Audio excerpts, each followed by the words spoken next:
Assalamualaikum warahmatullahi wabarakatuh. Perkenalkan, nama saya Toha Ramadan.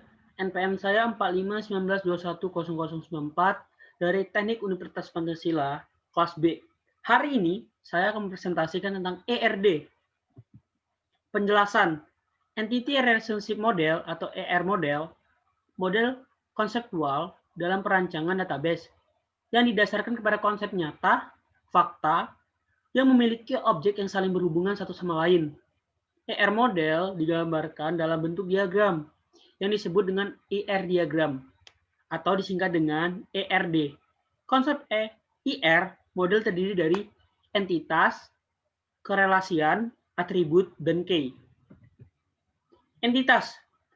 Entitas merupakan suatu objek nyata yang mampu dibedakan dengan objek yang lain, dapat berupa orang, benda, ataupun hal lainnya. Entitas atau entity adalah suatu objek yang dapat didefinisikan secara unik. Relasi. Relasi merupakan asosiasi antar beberapa entitas atau tabel. Relasi antar entity atau tabel dibedakan antara lain. Relasi biner. Relasi biner antar dua tabel atau entity. Relasi trio. Relasi antara tiga tabel atau entity atau lebih. 4, 5, atau 6. Jenis-jenis relasi, yaitu binary, asosiasi antar dua entity. Ternity, asosiasi antar tiga ternity. And array, asosiasi antar M entity. Ini bisa dilihat tabel relasi antar entitas. Seperti ini tabelnya. Multi relationship, bisa dilihat seperti ini tabelnya. Dan relasi entitas dengan diri sendiri, bisa dilihat di bawah ini. Macam-macam relasi. Yang pertama adalah one-to-one. Derajat, kardinalitas ini menyatakan bahwa hanya boleh ada satu entitas A yang berrelasi dengan tepat satu entitas B. Dan satu entitas B hanya dapat diperrelasi dengan tepat satu entitas A. Contoh, sebuah mobil dikemudikan oleh satu orang supir dan satu orang supir hanya dapat mengendalikan satu mobil. Bisa dilihat seperti tabel yang ada di bawah. Yang kedua, one to many atau many to one. Derajat kardinalitas ini menyatakan bahwa hanya boleh ada satu entitas A yang berrelasi dengan lebih dari satu entitas B, atau banyak entitas B dapat berrelasi dengan satu entitas A. Contoh, seorang mahasiswa hanya dapat memilih satu jurusan di universitas, dalam jurusan tersebut dapat mendaftar banyak siswa. Yang ketiga, money to money. Derajat kardinalitas ini menyatakan bahwa banyak entitas A dapat berrelasi dengan entitas B, dan lebih dari satu entitas B dapat berrelasi dengan lebih dari satu entitas A. Contoh, seorang mahasiswa dapat memilih lebih dari satu mata kuliah. Setiap mata kuliah dapat dipilih oleh lebih dari satu siswa. Atribut. Entitas atau entity dikarakterisi dan dipresentasikan dengan suatu atribut atau atribute.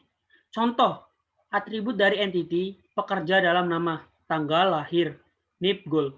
Sekelompok entity yang memiliki karakterisasi entity disebut entity set. Berapa atribut akan mempunyai suatu relasi. Entity atau tabel bank akan berrelasi dengan entity tabel nasabah. Seperti itu. Atribut yang berfungsi sebagai kunci tersebut ditandai dengan tanda garis bawah atau bintang. Contoh atribut: nama karyawan, tanggal perekrutan, alamat, dan lain-lain. Kategori entitas atau entity yaitu independent entity, entitas yang keberadaannya tidak bergantung pada entitas lainnya. Contoh, entitas siswa, mata kuliah. Dependent entity, entitas yang keberadaannya bergantung pada entitas lainnya. Contoh, seperti penawaran mata kuliah. Contoh entitas dengan atribut seperti ini bisa dilihat pada tabel. atribut.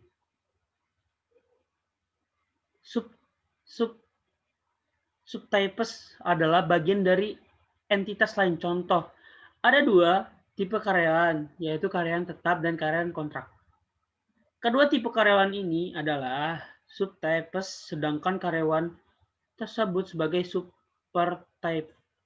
Subtype dihubungkan dengan supertype melalui relasi tanpa nama, dan supertype dihubungkan ke relasi tersebut dengan garis lurus dan sebuah garis tambahan yang melintang di atas. Atribut-atribut yang dapat pada supertype adalah atribut-atribut yang sama untuk semua subtype.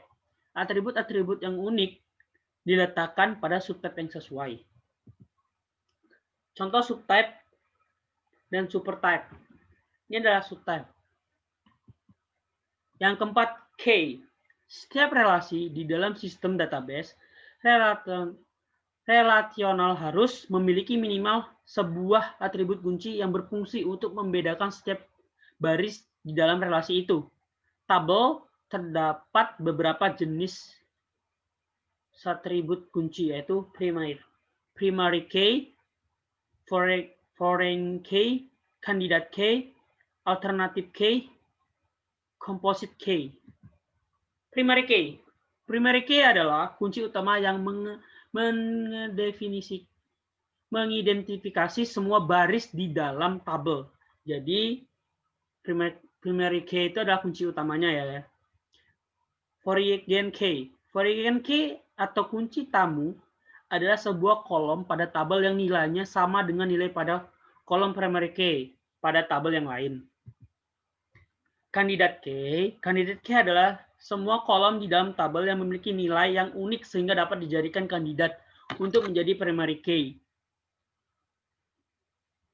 Alternate key adalah kolom dengan nilai unik yang tidak dapat dipilih menjadi primary key. Composite key adalah gabungan dua kolom atau lebih membentuk kombinasi unik yang tidak berulang sehingga bertindak sebagai primary key. IRD yang terdiri dari entitas seperti ini, bisa dilihat tabelnya. Bisa dilihat tabelnya ya. Nih, gabungan dari entitas, relationship, atribut, key, primary key, foreign key. Entitas, bisa kita lihat, entitas di sini adalah sebagai house. Di sini adalah dia sebagai entitasnya ya. Relationship bisa dilihat ini. Atributnya ini dan key. Ya, bisa dilihat seperti inilah. Mungkin cukup sekian materi yang dapat saya sampaikan. Kurang dan lebih saya minta maaf. Jika ada kata-kata yang salah dan pengucapan, saya minta maaf.